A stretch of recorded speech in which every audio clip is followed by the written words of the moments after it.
Whew. All right, guys. Back here again. Welcome back if you are here. This is an important message. Again, I've been trying to make this video for a long time, but didn't have the right place or the right circumstances or anything that I felt was good enough to sit here together with you now.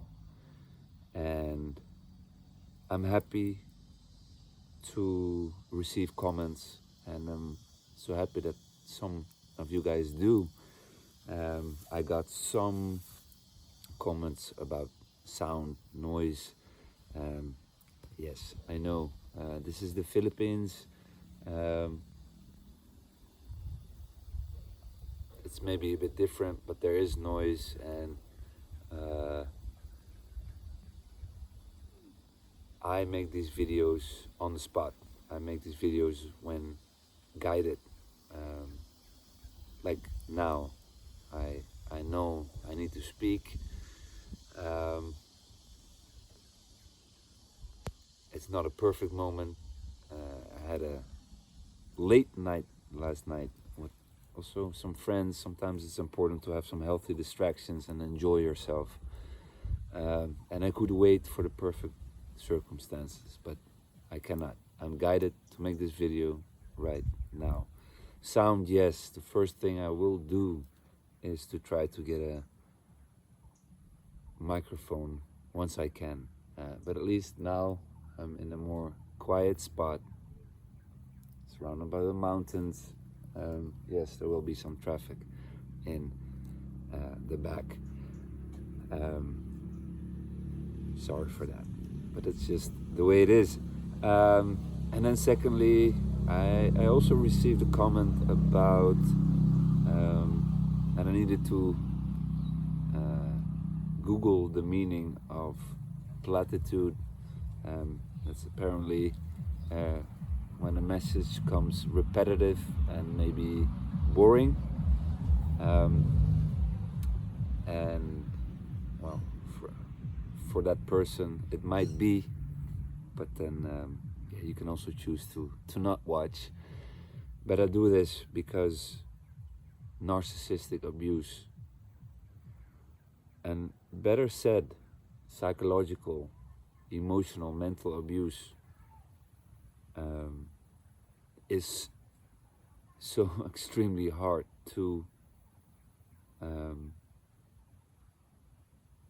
overcome, and it's so much underestimated. And it was also for me, until I did everything that's necessary to do to truly be able to overcome. And it's not just physically leaving someone that's highly manipulative or extremely controlling. There is a soul contract. There is so much going on as well within you when you experience this type of abuse. And I always say, the longer you stay in, the harder it is to get out. But I mean with that, overcoming. And it's not just something physical when you leave, it's all done. It's emotional as well. There's so much that needs to be released. And then spiritually, again, narcissistic abuse hijacks your soul. And I use the word narcissist or narcissism in my titles because it's a general accepted word. But you gotta understand, it's not only a narcissist. If there's someone highly controlling in your life, extremely manipulative, maybe someone even traumatized, it could be narcissistic abuse. It could be someone that's that would be classified high on the spectrum of narcissism. We all carry some narcissism within, but it's when it becomes extreme, when they're um,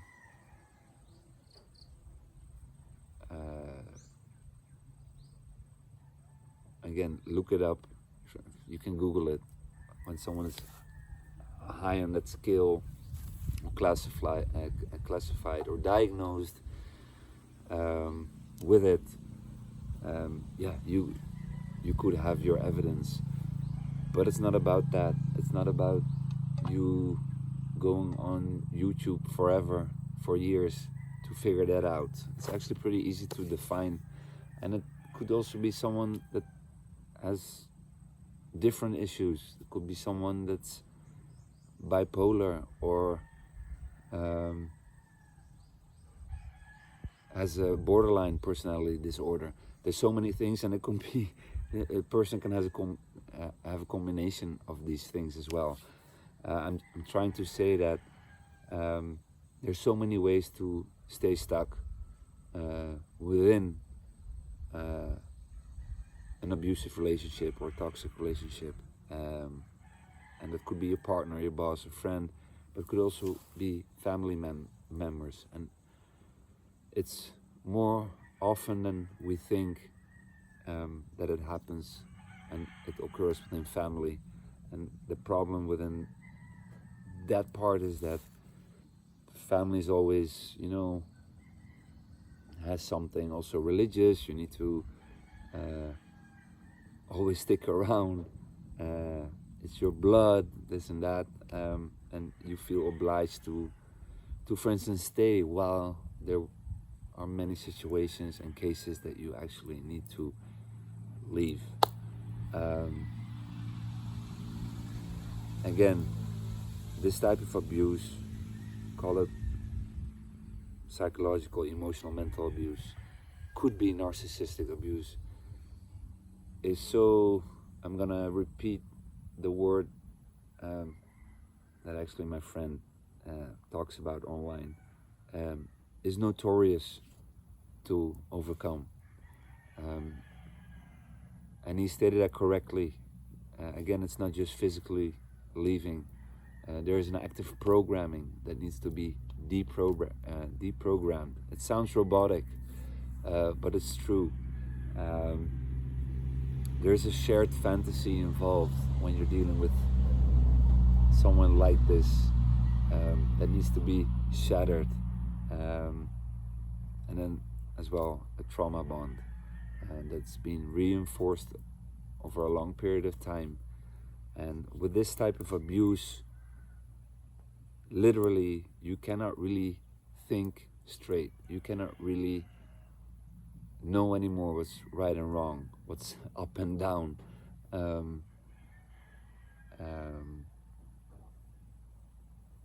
or what's good and bad. Actually, you start wrongly and mistakenly seeing the bad for good and the good for bad, meaning that the narcissist, for instance, or someone highly manipulative,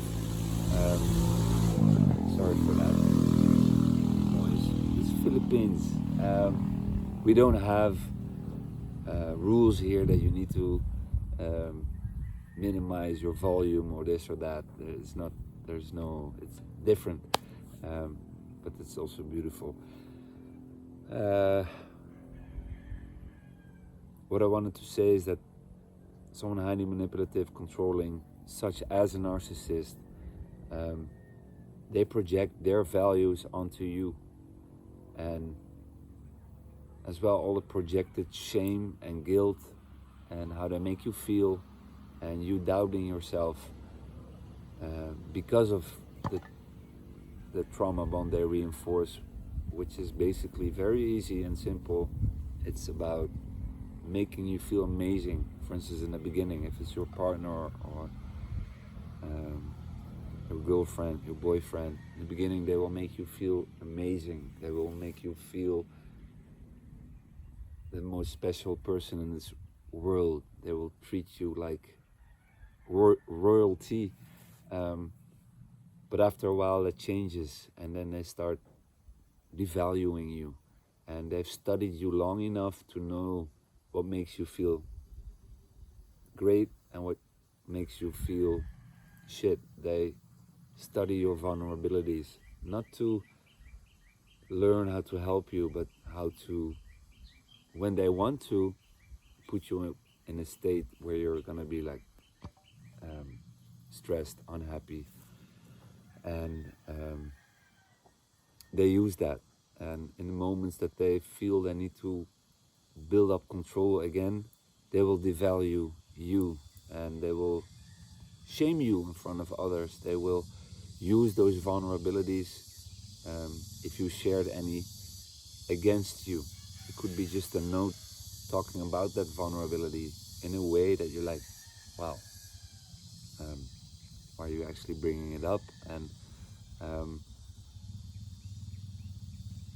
this is how it works, and this is why I always say it's a silent killer, because you don't really, you cannot really grasp it, but there will be moments that you feel like, oof,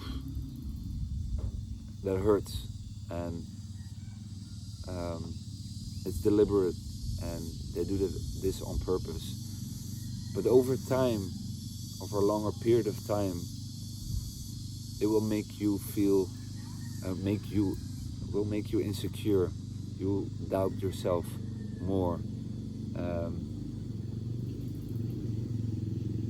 Basically, you lose your self confidence, and I experienced this for many years. I grew up in a narcissistic, label it that way, family system. I was groomed to be a people pleaser because I needed to make sure that those around me um, would be okay and good, would not hurt me, would not be cruel, because that could be happen in any moment. So always walking and tiptoeing around and on eggshells to make sure that they are okay. Um, and so as well in my program, and click on the link if you're dealing with this or have been, to really overcome this. But I speak often from a place of when you have dealt with this since childhood or within your family. Why? Because then it's actually the hardest to overcome. If it's your boss or a friend, okay, also hard, or your partner, but the more related, the more closely connected, the harder it is. The longer you've been in it, the harder it is to overcome. So if it's been something from a family dynamic, um, that's obviously gonna be something harder for you to deal with. But there's a way, but you need to take the right steps in the right order, and you need to go through a few phases um, to overcome this. And yes, detaching, yes, releasing, and not just physically, for instance, leaving, but it's emotionally, it's spiritually. I spoke shortly about a trauma bond, a shared fantasy. That's more like, they are as well capable of making you believe that they love you and that they're there for you and that it's unconditional love, but it's the opposite. Um, and the abuse is disguised as love, as care, but they don't care. They're playing around with you. They're making a game. And even when I'm explaining this, and you're like, I wanna learn more. Examples, give me more. Then lean in, watch my videos, but mostly step in to this journey. Um, I prepared a program, and I don't like the word program. Um, but it's something you can step into, where you will have daily guidance and you will go through the phases you need to go through to for once and for all really define what you're dealing with, so you don't have to spend years online trying to figuring this out, or trying to find the exact situation you're in that confirms what you're dealing with. It's actually very easy and simple to define what you're dealing with, and you don't have to first, for instance, be able to diagnose that person if it's a narcissist or bipolar or borderline, or a combination of that. I mean, that in itself can keep you stuck for years and in doubt and confused, and there's no need to. And I don't like labels. And by the way, that's something scientific. It's spiritually. So let's just say highly manipulative, controlling people, or someone extremely traumatized, because they are. You can be compassionate with that, but it's pretty easy for yourself actually to define what is actually for you and what is not. And even if it's family, if it's not, and if it's holding you back, and if you cannot grow in your own life, that's enough reason to take action, and as well to lean in right here, right now, and to click on the link and to start and prepare yourself. And that's what this program is also about. It all starts in a way that you can easily flow in, and the first phase is really about recognition, preparation, being able to really, for once and for all, define for yourself what you're dealing with, and anchoring in if that's healthy for you or not, or if it's something you need to leave or not. And that in itself is such an important part and phase, because it's not just me telling you what to do. I want you to intrinsically understand and make a decision that sticks. Because when you make that decision, and it's clear, your way forward, the path that you'll be walking here, will be so much faster as well, because you know the why, you know what you need to do. Because there will be moments that you're vulnerable, there will be moments that your brain wants to pull you back into the old situation. We have the tendency to remember the 1% of the times that they make you feel great, but forget the 99% that was awful, cruel, and stressful. And once you get used to the stress, once you get used to, well, let's say the abuse, you'll normalize it.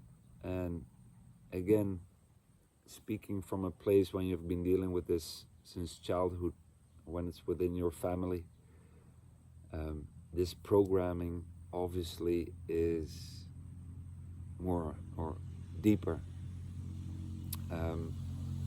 Therefore, I speak a lot as well in this program from that position, but it doesn't matter. It would be the same if it's a friend, a boss, or your partner, which is obviously as well a more deep connection. But I'm taking it from a perspective of when you've been dealing with this for a long time, for instance, within family, and you're gonna walk this journey and process, going through phases that you really need to disconnect from it, to be able to deprogram it, to be able to overcome it in a way, not just by physically leaving or detaching, but as well emotionally and spiritually be able to release. Because, and this is such an important part, and I don't want to make this video too long, because even when you leave, and sometimes, I mean, I've heard people say it takes 7 times to leave. The reason why people go back to an abusive relationship or fall back is because there's an active programming. I don't like that word, but it is. Even when you leave after spending time with someone highly manipulative, controlling, abusive, could be a narcissist,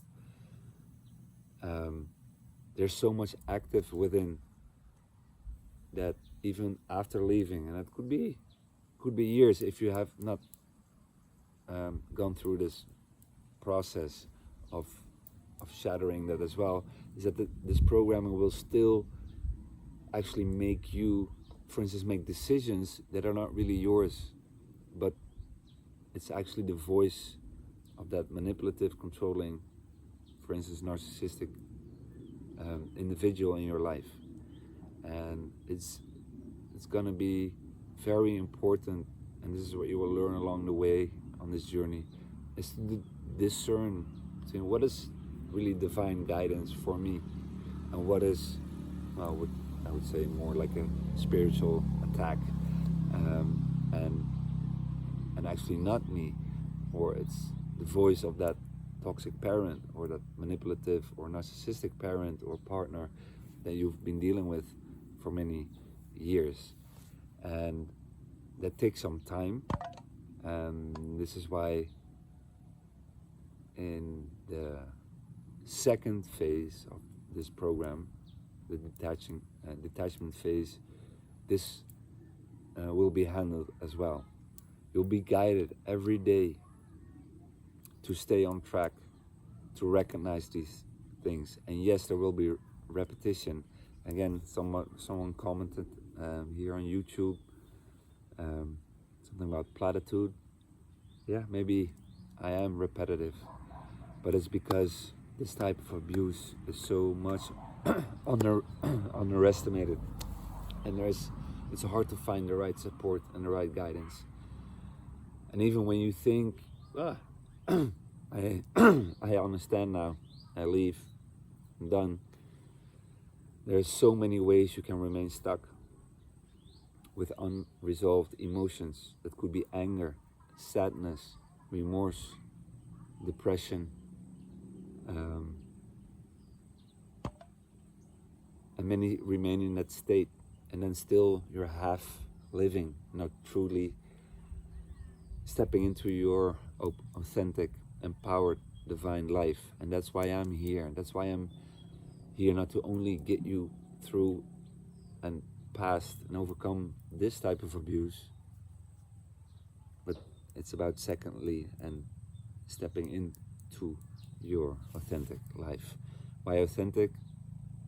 Because it means that you allow everything that you are, everything you hold within. It's not about stepping into some sort of new identity. No, it's releasing the old. It's unlearning everything that you carried, programming of other people, and becoming everything that you are, that loving person, that compassionate person, that caring person. And you showed that already, but as well the empowered version of you, the sometimes righteously angry person, the one that sets boundaries, the one that stands up for yourself. And yes, along this way, you as well will lean in, discover your purpose. And not only discover, and this is important because many try, I think I did as well, to find purpose, to search for it.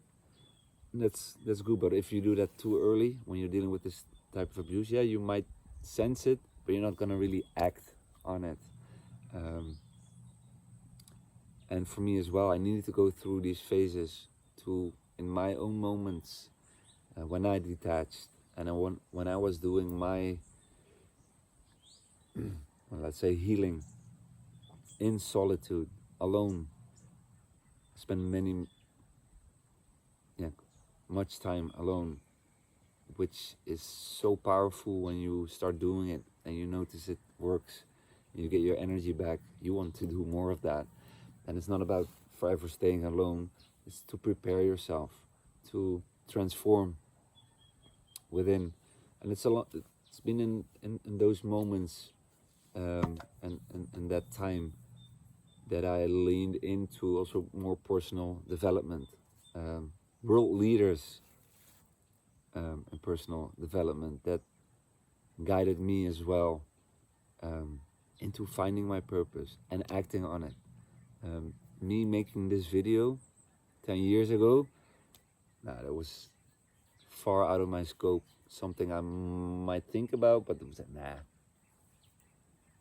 not me. But here I am today, speaking to you,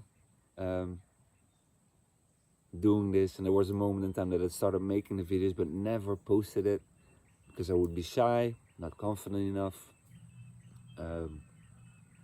Again, old programming, voices in my mind to stay silent, and that's the most dangerous part of this abuse. Highly manipulative, controlling people. They all do the same.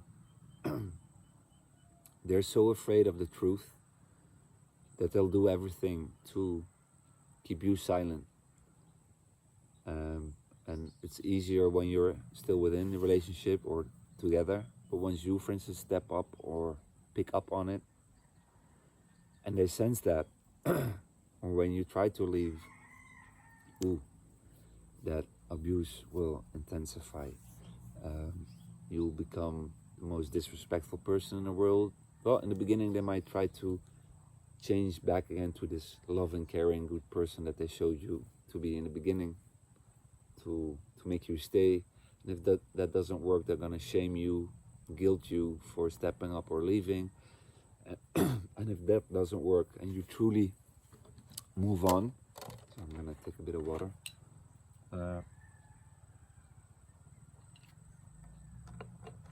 The smear campaign starts. I mean, and that's what a fancy word of them slandering your character. And they will go around to everyone, your friends, your family, and anyone that supports you, to, in a smart way, in a hidden way, sometimes disguised as concern, make you look as if there's something wrong with you. And that could be literally like, oh, he or she is really shown to be off. I'm concerned for her, da da da. It's planting seeds of doubt about you to other people. And that's more a subtle way. But they will slowly continue to do that more extreme. They will slowly really start making statements that is untrue about you. They will make you look eventually as the worst person in this world, and that you're bad, or that you left them, and that you abandoned them, and at some point they will just make up lies to really hinder your progress. They need to hide the truth. You leaving is exposing them actually already, and this can go as far, and I experienced all of that, into your workspace, to influence your colleagues, your boss, which could affect your work, your income. And these are all ways, and it's very dark. It's evil, and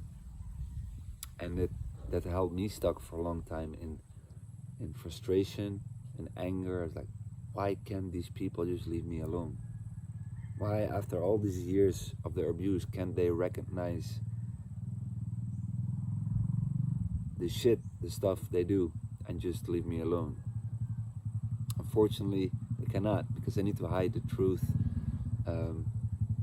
that mask which they carry to be this gorgeous, beautiful, caring, loving person to the outside world, needs to stay. And this abuse is hidden. It happens behind closed doors in moments that nobody really sees. And again, they've put you probably on a pedestal in moments that you feel amazing, but they also can put you down in moments. They want to control you, and they give you silent treatment for days, knowing that it hurts you, knowing that you're wondering, what did I do wrong? And you tiptoe around, or they shame you in front of others, or any kind of vulnerability that you share with them, they'll use against you.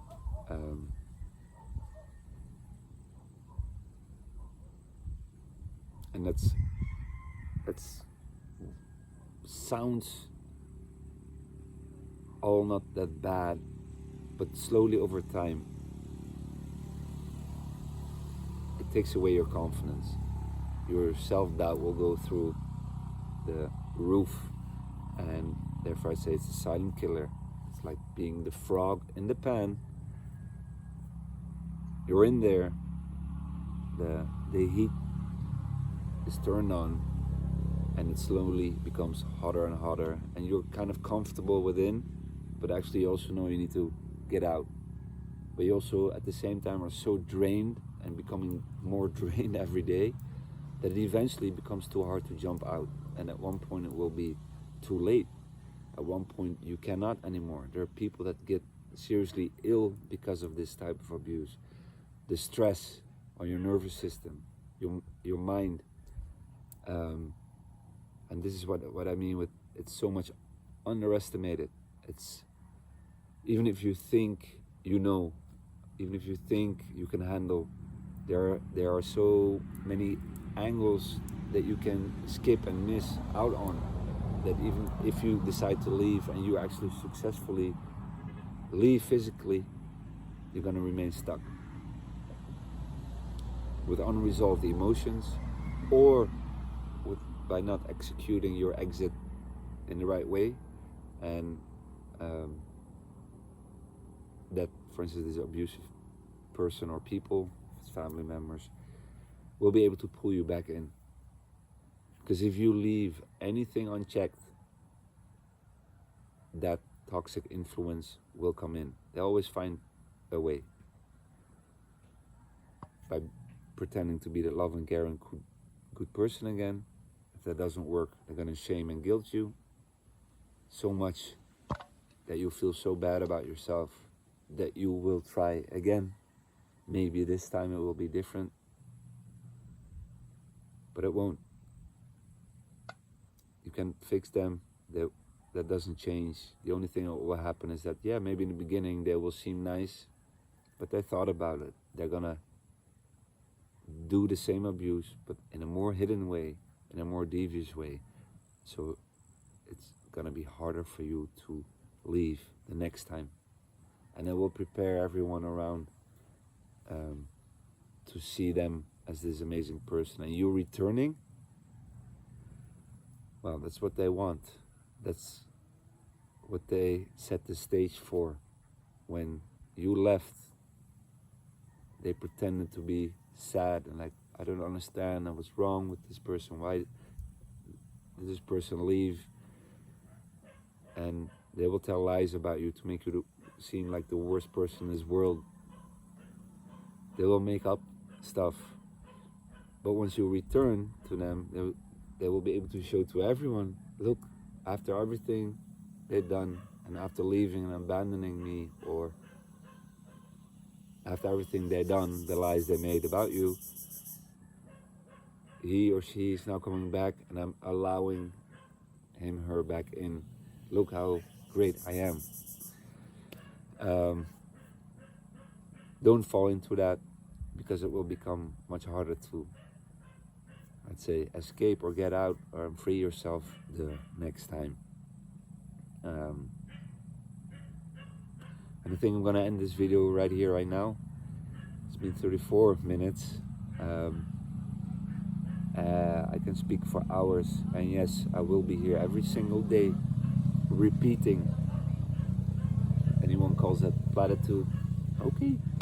And You don't have to watch.